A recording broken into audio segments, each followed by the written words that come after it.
10 jours de prière 2025. Mais quand vous priez. Jour 6. Que ton règne vienne. Le royaume de Dieu est au milieu de vous. Luc 17, verset 21. Le salut est entré. Dieu nous a pensé de toute éternité et dans son amour créateur. Pas un instant, il ne relâche son attention sur nous. Il est une parole entre 1000 prononcée par Jésus de Nazareth que nous connaissons bien dans sa rencontre avec Zachée. Aujourd'hui, le salut est entré dans cette maison. Jésus possède mieux que quiconque la passion du règne de Dieu. Il a pour défi de régner dans nos cœurs bien avant le royaume éternel tant espéré. Il nous laisse le soin de découvrir par nous-mêmes ce qu'il est dans notre être profond. Cet honneur nous revient dès à présent, même si nous vivons notre quotidien dans un monde en crise. Le monde est désormais avec Jésus autre chose que son œuvre. Jésus est concerné par le destin du monde. Il est impliqué lui-même dans le cours des temps, affecté tout comme nous par sa propre création. Il en était ainsi lorsqu'il était avec ses disciples. Aussi, selon Jean 17, Jésus a prié non pas pour que ses disciples soient séparés physiquement du monde, mais pour qu'ils ne soient pas du monde. Jean 17, versets 15 et 16. Jésus est déjà le royaume. Par sa présence, du moins il l'inaugure. Par lui, il est présent au milieu des hommes, d'une présence révolutionnant les rapports des personnes entre elles. Il importe de développer sur cette terre le caractère du Christ, afin qu'il nous reconnaisse comme lui appartenant. Nous devons, en la personne de nos frères, retrouver l'idée de Dieu et la respecter. Nous devons être attentifs à l'image du grand attentif. En nous concentrant sur les choses du monde, nous deviendrons comme le monde.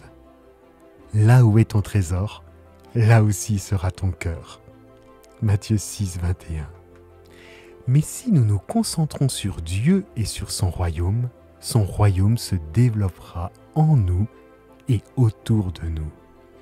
Les visages des hommes et des femmes qui prient Dieu, eux pour qui le monde invisible est une réalité, expriment la paix du ciel. Ils portent en eux l'atmosphère douce et délicate du ciel. Lors d'un de mes voyages d'évangélisation à Cuba, de nombreux enfants et leurs parents composaient le public venu écouter. Le pasteur m'a appris que tous ces visiteurs étaient venus grâce à une femme. J'ai demandé à cette dernière comment parvenait-elle à les faire venir. Elle m'a répondu « Ce n'est pas ce que je leur dis ». Puis, elle nous a invités à venir la voir le lendemain. Nous y sommes allés. Elle habitait une maison extrêmement petite, comme une cabane à outils. Aucun meuble à l'intérieur, sauf 2 lits superposés, une petite table, 2 petites chaises et un réchaud de camping. En début d'après-midi, elle est sortie devant sa maison, puis sont arrivés près de 200 enfants. Elle les a fait asseoir sur la terre battue et ils lui ont montré un papier signé par leurs parents. Ensuite, les enfants ont formé une ligne et elle leur a donné à tous du riz. Ils se sont assis et ils ont mangé. Pendant qu'ils mangeaient, elle nous a expliqué que la plupart de ses voisins n'avaient pas de travail, mais qu'elle avait la chance d'en avoir un. Son salaire ne lui permettait pas d'acheter une grande variété de produits alimentaires, mais elle pouvait acheter du riz. Puis elle a ajouté « Nous sommes appelés à ressembler à Jésus, à montrer ce qu'est le royaume de Dieu pour que les gens le désirent. Nous devons utiliser la méthode de Jésus. Nous devons les nourrir et construire des liens d'amitié. Si je vis pour moi-même, en quoi suis-je comme Jésus? Et si je me contente d'offrir aux gens du pain seulement, en quoi cela les aide-t-il vraiment? J'offre donc du riz pour démontrer à ces enfants l'amour. Je leur donne aussi du pain spirituel, mais ils sont souvent distraits. Pour être sûr que les enfants écoutent, ils doivent rentrer chez eux et pour prouver qu'ils ont été attentifs, raconter à leurs parents l'histoire et la chanson qu'ils ont apprises aujourd'hui. Ainsi, je touche également les parents. Cela fait un certain temps que je fais cela. Ils m'aiment tous, me font confiance et sont prêts à m'écouter. Aussitôt que les enfants ont fini de manger, elle a commencé à leur parler de Jonas, puis leur a appris une chanson. Ensuite, ils l'ont embrassé et remercié. Je les ai entendus dire « Nous t'aimons, ma tante ». Elle avait un grand sourire. Elle ajouta « Je n'essaye pas seulement de leur montrer le royaume des dieux, mais aussi ils sont une bénédiction de Dieu et me remplissent de joie. Mon grand plaisir est de les voir venir à l'église, prier et apprendre à connaître Dieu. Mais mon plus grand bonheur sera de les voir au ciel. C'est pourquoi je tiens à ce qu'ils aient déjà un aperçu du paradis dès maintenant.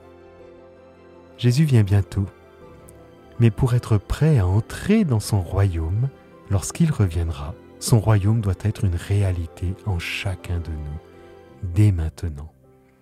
Notre prière, ta prière chaque jour doit être « Seigneur, viens aujourd'hui installer ton royaume dans mon cœur. » Dieu appelle à faire de son royaume une réalité aujourd'hui. La prière quotidienne, l'étude de la parole et un service généreux et joyeux sont autant de moyens pour vivre dès maintenant comme vous le ferez au ciel. Faites de la place pour laisser le ciel vivre en vous. Soyez les mains de Dieu ici, comme les gens de foi ont été ses mains dans le passé.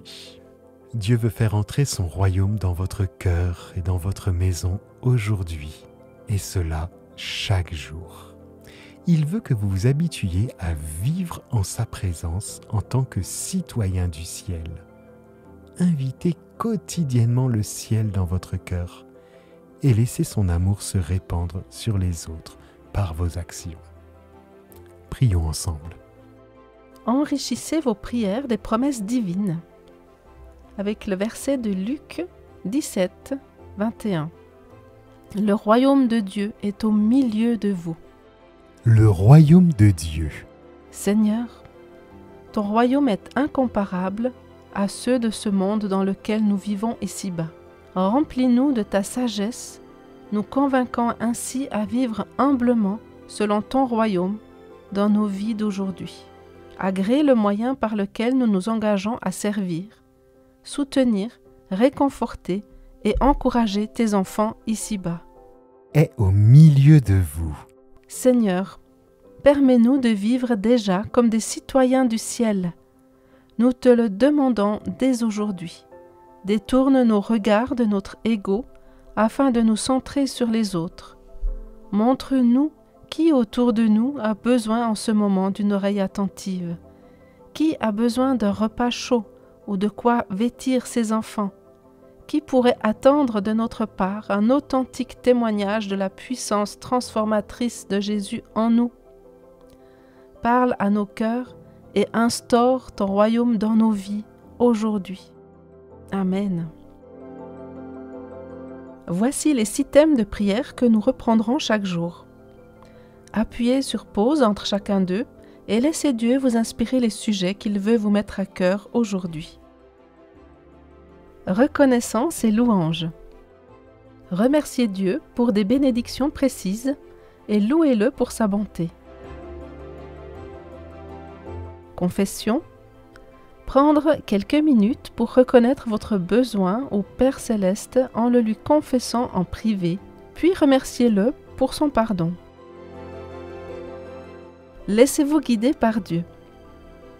Demandez au Seigneur d'accorder la sagesse nécessaire pour relever les défis et prendre les décisions qui en découlent. Notre Église. Priez pour l'Église régionale et mondiale en vous référant à la page contenant les sujets de prière. Prière locale. Priez pour les membres de votre Église, les familles et votre entourage également. Écouter et répondre. Prendre le temps d'écouter la voix de Dieu puis exprimer la reconnaissance par des prières ou le chant.